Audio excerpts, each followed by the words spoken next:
what's up everyone? And I know it's been a while since I did a movie review. Might as well touch up on a couple of them that I have seen lately. First one will be out of the two that came out on the same weekend, and I knew it was going to be a close race, so here we go. First one that I saw was Big Hero 6, made by Disney, not by Pixar. Made by, of course, the same studio who, of course, did the first video game-related movie that actually didn't suck, Wreck-It Ralph, and, of course, the hyped up and still hyped up today movie Frozen. This movie pretty much uses the same animation, and I was pleasantly surprised. But then again, I wasn't really surprised because I knew this was going to be a great film. It's actually based off a Marvel comic in the same title, Big Hero 6. And wouldn't you know it, it definitely delivered. It was pretty awesome. And the animation, the color, it was fantastic. The characters were very likable. I liked all the technology and all the gadgets and everything that were used in this film. It was fantastic. Just like most of the time, it's like skyline of the city. I like how it's interesting. It's like kind of like a mixture of Japanese. It tries to be like Japanese animation. Tries to use Japanese names like Hero and so forth. I like all the characters, how they're a little bit stereotypical here and there. You know, I like the character himself. He's like a genius, like a young prodigy genius who tries to get into high school. Okay, keep in mind with these reviews, there's going to be spoilers. I know I'm going to be spoiling along the way, and I pretty much put it in the comment box. But yeah, they're likable characters all the way, and you get so attached from the beginning to the end of the film. And of course, it's about his older brother who apparently gets lost in a fire as a young teenage prodigy, applies himself to college with a new technology, along with these other prodigies who have cool technology that he meets along the way with his older brother, and they realize that his gadget, I should say, if I use that term, gadget, gets stolen, and his older brother left behind this gadget as he passed that helps him along the way, and he upgrades it, and it becomes, and as you know, him and his other college roommates become superheroes, and they have to battle this villain. Yeah, it's great.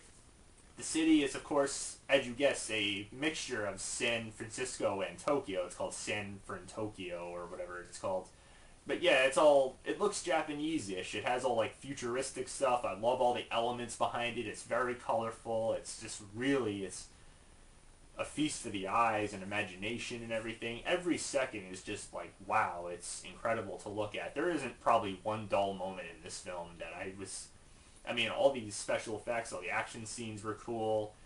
I like how he upgrades the robot to learn new karate moves. I know there was the first teaser where he can barely fit those things on, but they don't have that in this movie. I don't understand why the first teasers are never, like, actual scenes from the movie. But I love everything. And the villain especially, it's not, like, what you'd expect, if I do say so. I'm not going to go any further at that point. And yes, there is an after credit scene. I don't know if I want to spoil too much. This is going to be a major spoiler. Should I say who makes the most cameo appearances, even though they're brief cameo appearances in every Marvel movie? Lee himself, Stan the Man himself, makes a cameo. Well, if you can call it a cameo during the movie, just a picture of himself, yes, the after credit scene is a cameo. This is the major spoiler right here of Stan Lee himself. He plays one of the superhero's father himself, the hippie one. I find it funny how it's the least you expect him to have the big mansion house. It's the irony in this film is just absolutely stunning, and it's great. I liked it. It was definitely worth it. Definitely lives up to the hype. It's great that Disney doesn't have to rely on Pixar so much to make all these great movies. It was just phenomenal. And I definitely smell another Oscar possibility, at least a nomination for Best Animated Movie. Along with How to Train Your Dragon 2. I haven't seen Mr. Peabody and Sherman, no. I don't know. I guess The Box Trolls possibly. Lego Movie. It's going to be an interesting race, though, to see which one gets Best Animated Movie. But I think this one's definitely a candidate, for sure. I think Disney's at it again. But it's funny, though, how Disney and Pixar, though, have been relatively quiet this year. I haven't seen anything out of them this year. Although next year, of course, they have the Inside Story. I just wish they hurried the hell up and make Incredibles 2 already. Christ, they make lousy Cars too, and of course they got Finding Dory. I don't know why they waste their time with Toy Story 4, but not to get too carried away, this film is great. I heard it obviously beat out Interstellar, surprisingly. I knew it was going to be a close race, but I guess more kids and even adults went to see this one. I myself went to see it because, well, I'm a comic book fan. Even though it's animated, it's definitely worth it. So, my final verdict is definitely rocking 2 Wii remotes. The Wii Motion Plus is up. It's that good.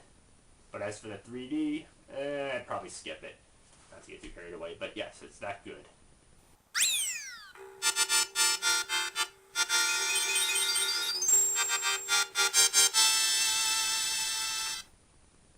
So, till next time, keep watching.